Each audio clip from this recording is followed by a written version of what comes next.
ಏನು ಫೇಸ್ಬುಕ್ಕಲ್ಲಿ ಇನ್ಸ್ಟಾಗ್ರಾಮಲ್ಲಿ ಫೋಟೋ ಬೇಕು.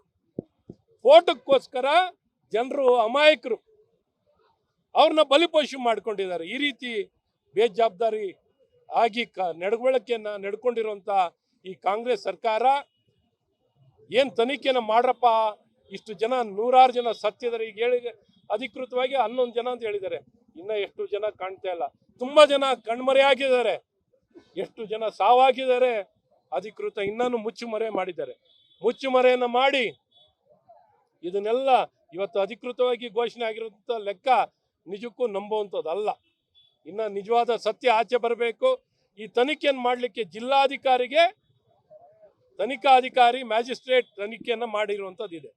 ಯಾವಾಗ ಮುಖ್ಯ ನ್ಯಾಯಾಧೀಶರು ಘನತವೆತ್ತ ಏನು ಹೈಕೋರ್ಟ್ ಉಚ್ಚ ನ್ಯಾಯಾಲಯದಲ್ಲಿ ಏನು ತನಿಖೆಯನ್ನು ಸ್ಲೋ ಮೋಟೋವನ್ನು ಮಾಡಲಿಕ್ಕೆ ಕೇಸ್ ಕೈಗೆತ್ಕೊಂಡ್ರು ಸ್ಲೋ ಮೋಟೋ, ತಕ್ಷಣ ಸರ್ಕಾರಕ್ಕೆ ವಾಂತಿ ಭೇದಿ ಶುರುವಾಯಿತು.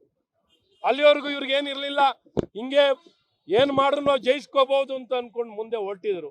ಯಾವಾಗ ಸ್ಲೋ ಮೋಟೋ ಕೇಸನ್ನು ತಗೊಂಡ್ರು ತಕ್ಷಣ ಇವರು ನಾಟಕ ಸ್ಟಾರ್ಟ್ ಆಯಿತು. ಯಾರು ಅಮಾಯಕರು ಈ ಆಯುಕ್ತರನ್ನ ಸಸ್ಪೆನ್ಷನ್, ಇನ್ನಿತರ ಸಿಬ್ಬಂದಿಗಳನ್ನ ಸಸ್ಪೆನ್ಷನ್ ಮಾಡಿದ್ದಾರೆ.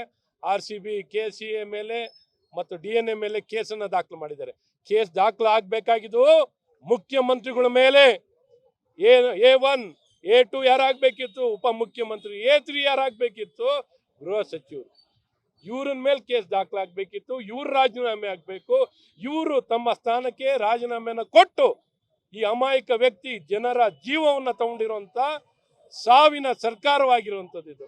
ಸಾವಿನ ಸರ್ಕಾರ, ಸಾವನ್ನು ತಗೊಂಡಿರುವಂಥ ಜೀವವನ್ನು ತಗೊಂಡಿರುವಂಥ ಕಾಂಗ್ರೆಸ್ ಸರ್ಕಾರವಾಗಿದೆ. ಹಾಗಾಗಿ ನೈತಿಕತೆ, ಜವಾಬ್ದಾರಿ ಎಲ್ಲವೂ ಈ ಕಾಂಗ್ರೆಸ್ ಮುಖ್ಯಮಂತ್ರಿಗಳ ಮೇಲೆ, ಸಿದ್ದರಾಮಯ್ಯ ಅವರ ಮೇಲೆ, ಉಪಮುಖ್ಯಮಂತ್ರಿಗಳಾಗಿರುವಂಥ DK ಶಿವಕುಮಾರ್ ಅವ್ರ ಮೇಲೆ, ಗೃಹ ಸಚಿವರಾಗಿರುವಂಥ ಪರಮೇಶ್ವರ್ ಅವ್ರ ಮೇಲೆ ಜವಾಬ್ದಾರಿ ಇದೆ. ಇವೆಲ್ಲವನ್ನು ಜವಾಬ್ದಾರಿಯನ್ನು ಹೊತ್ತು ರಾಜೀನಾಮೆಯನ್ನು ಕೊಡಬೇಕು. ಹಾಗೆ ಮುಂದುವರೆದು ದಕ್ಷಿಣ ಕನ್ನಡ ಜಿಲ್ಲೆಯಲ್ಲಿ ಇವತ್ತೇನು ಅಲ್ಲಿ ಗಡಿ ಪಾರು ಮಾಡುವಂಥದ್ದು, ಗಡಿ ಪಾರು ಯಾವ ಊರಿಗೆ ಹೋಗ್ಬೇಕು, ಎಲ್ಲಿಗೆ ಹೋಗ್ಬೇಕು ಅಂತ ಗಡಿ ಪಾರನ್ನ ಇತಿಹಾಸದಲ್ಲಿ ಏನು ಸಾಕ್ಷಿ ಆಧಾರ ಇಲ್ಲದೆ ಏಕಾಏಕಿ ಮನ ಬಂದಂತೆ ಡಿಕ್ಟೇಟರ್ ತರ ಆಡಳಿತವನ್ನ ಮಾಡ್ತಿದ್ದಾರೆ. ಇಂಥ ಸರ್ಕಾರದ ನಡವಳಿಕೆನ ಖಂಡಿಸ್ತೀವಿ. ಏನ್ ಮೊನ್ನೆ ಕೇರ್ಪೇಟೆಯಲ್ಲಿ ಒಬ್ಬ ವ್ಯಕ್ತಿ, ದಲಿತ ವ್ಯಕ್ತಿ ಏನಿವತ್ತು ಸಾವನ್ನಪ್ಪಿದ್ದಾರೆ, ಅವರ ಮೇಲೆ ಏನು ಇವತ್ತು ಸಾವಿಗೆ ಕಾರಣಕರ್ತರಾಗಿರುವಂಥದ್ದಿದೆ. ಇದರ ಹಿನ್ನೆಲೆಯನ್ನು ಸರಿಯಾಗಿ ತನಿಖೆಯನ್ನು ಮಾಡದೆ